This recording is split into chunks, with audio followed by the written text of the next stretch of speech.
Alright, hi everyone. This is the second video of me reading part 3 of The Color of Magic. Ah, Gorfal, said the patrician pleasantly. Come in, sit down. Can I press you to a candied starfish?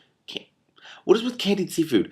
I am yours to command, master, said the old man calmly, save perhaps in the matter of the preserved echinoderms.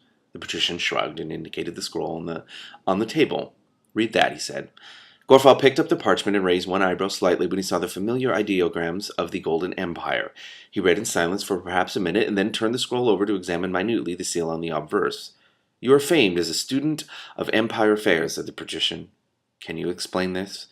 Knowledge of the matter of the Empire lies less in noting particular events than in studying a certain cast of mind, said the old diplomat. The message is curious, yes, but not surprising. This morning, the Emperor instructed— the patrician allowed himself the luxury of a scowl. Instructed me, Gorfal, to protect this two-flower person. Now, it seems I must have him killed. You don't find that surprising? No, the Emperor is no more than a boy. He is idealistic, keen, a god to his people, whereas this afternoon's letter is, unless I am very much mistaken, from 9 turning mirrors, the Grand Vizier. He has grown old in the service of several emperors. He regards them as a necessary but tiresome ingredient in the successful running of the empire. He does not like things out of place. The empire was not built by allowing things to get out of place. That is his view. I begin to see, said the patrician. Quite so. Gorfal smiled into his beard.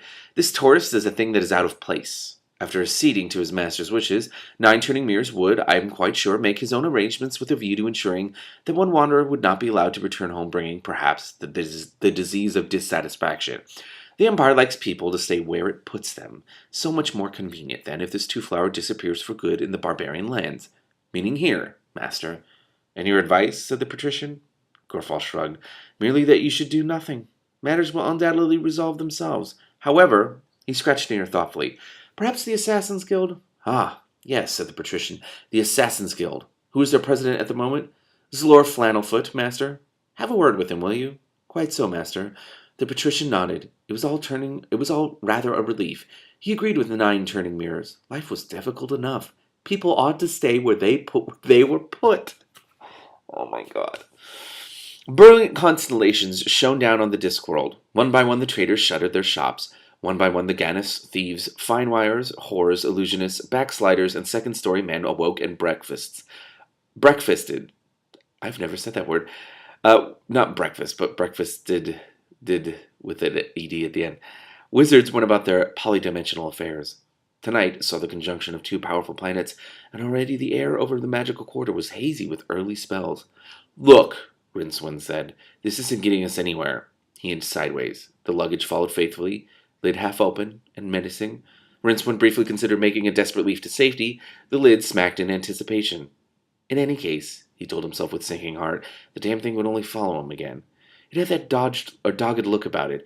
Even if he managed to get to get to a horse, he had a nasty suspicion that it would follow him at its own pace, endlessly, swimming rivers and oceans, gaining slowly every night while he had to stop to sleep. And then one day in some exotic city in years hence he'd hear the sound of hundreds of tiny feet accelerating down the road behind him. You've got the wrong man, he moaned. It's not my fault. I didn't kidnap him. The box moved forward slightly. Now there was just a narrow strip of greasy jetty between Rincewind's heels and the river. A flash of precognition told him that the box would not be able to swim faster. Would be able to swim faster than he could. He tried not to imagine what it would be like to drown in the Ankh. It won't stop you until you give in, you know, said a small voice conversationally. Rincewind looked down at the iconograph, still hanging around his neck. Its trapdoor was open, and the homunculus was leaning against the frame, smoking a pipe and watching the proceedings with amusement. I'll take you in with me, at least, said Rincewind through gritted teeth. The imp took the pipe out of his mouth. What did you say? He said. I said I'll take you in with me, damn it. Suit yourself, the imp tapped the side of the box meaningfully. We'll see who sinks first.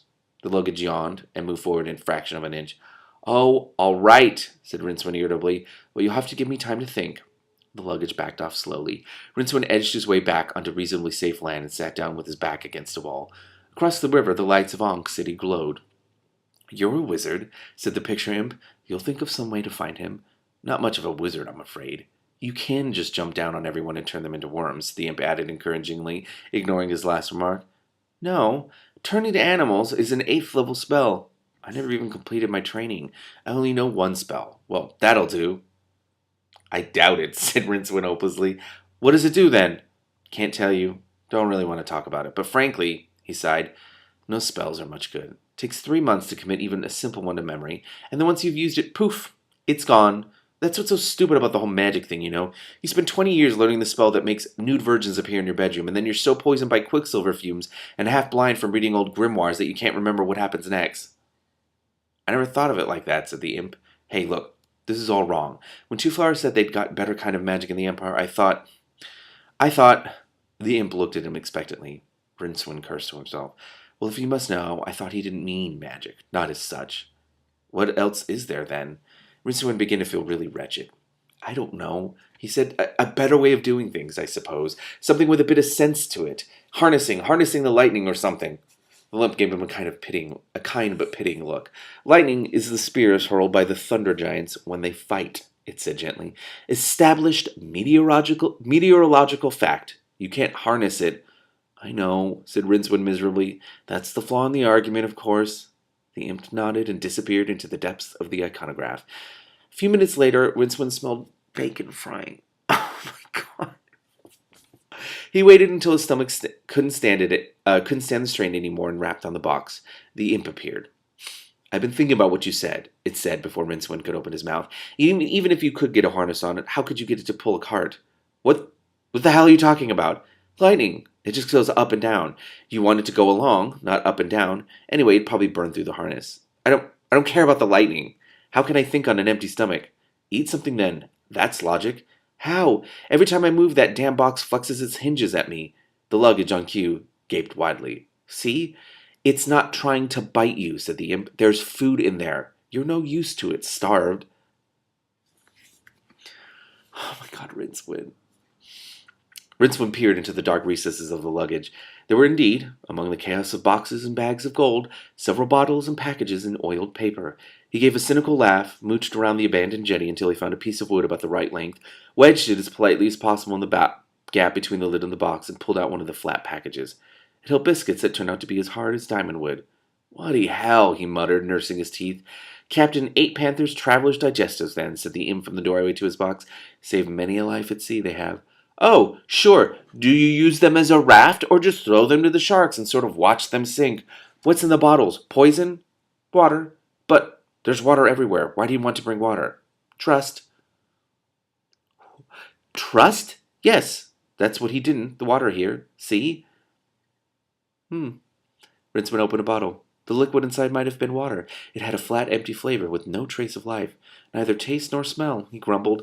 The luggage gave a little creak, attracting his attention. With a lazy air of calculated menace, it shut its lid slowly, grinding Rincewind's impromptu wedge like a dry loaf. All right, he said. I'm thinking. Oh my god. Amore's headquarters were in the leaning tower at the junction of Rhyme Street and Frost Alley. At midnight, the solitary guard, leaning in the shadows, looked up at the conjoining planets and wondered idly what change in his fortunes they might herald. There was the faintest of sounds, as of a gnat yawning. The guard glanced down the deserted street, and now caught the glimmer of moonlight on something lying in the mud a few yards away. He picked it up. The lunar light gleamed on gold, and his intake of breath was almost loud enough to echo down the alleyway. There was a slight sound again, and another coin rolled into the gutter on the other side of the street. Oh no. By the time he picked it up, there was another one, a little way off, still spinning. Gold was, he remembered, said to be formed from the crystallized light of stars. Until now he had never believed it to be true that something as heavy as gold could fall naturally from the sky. As he drew level with the opposite alley mouth, some more fell. It was still in his bag. It was still in its bag. There was an awful lot of it, and Rincewind brought it down heavily onto his head. When the guard came to, he found himself looking up into the wild-eyed face of a wizard, who was menacing his throat with a sword. In the darkness, too, something was gripping his leg. It was a disconcerting sort of grip that suggested that the gripper could grip a whole lot harder if he wanted to. Where is he? The rich foreigner, hissed the wizard. Quickly. What's holding my leg? The man said, with a note of terror in his voice. He tried to wriggle free. The pressure increased. You wouldn't want to know, said Rincewind. Pay attention, please. Where's the foreigner? Not here. They've got him at Broadman's place. Everyone's looking for him. You're Rincewind, aren't you? The box that bites people. Oh, no, please. Rincewind had gone. The guard felt the unseen leg gripper release his, or as he was beginning to fear, its hold. Then, as he tried to pull himself to his feet, something big and heavy and square cannoned into him out of the dark and plunged off after the wizard. Something with hundreds of tiny feet. Why do they have 2 flower at Broadman's? What's it? Oh boy. Oh boy.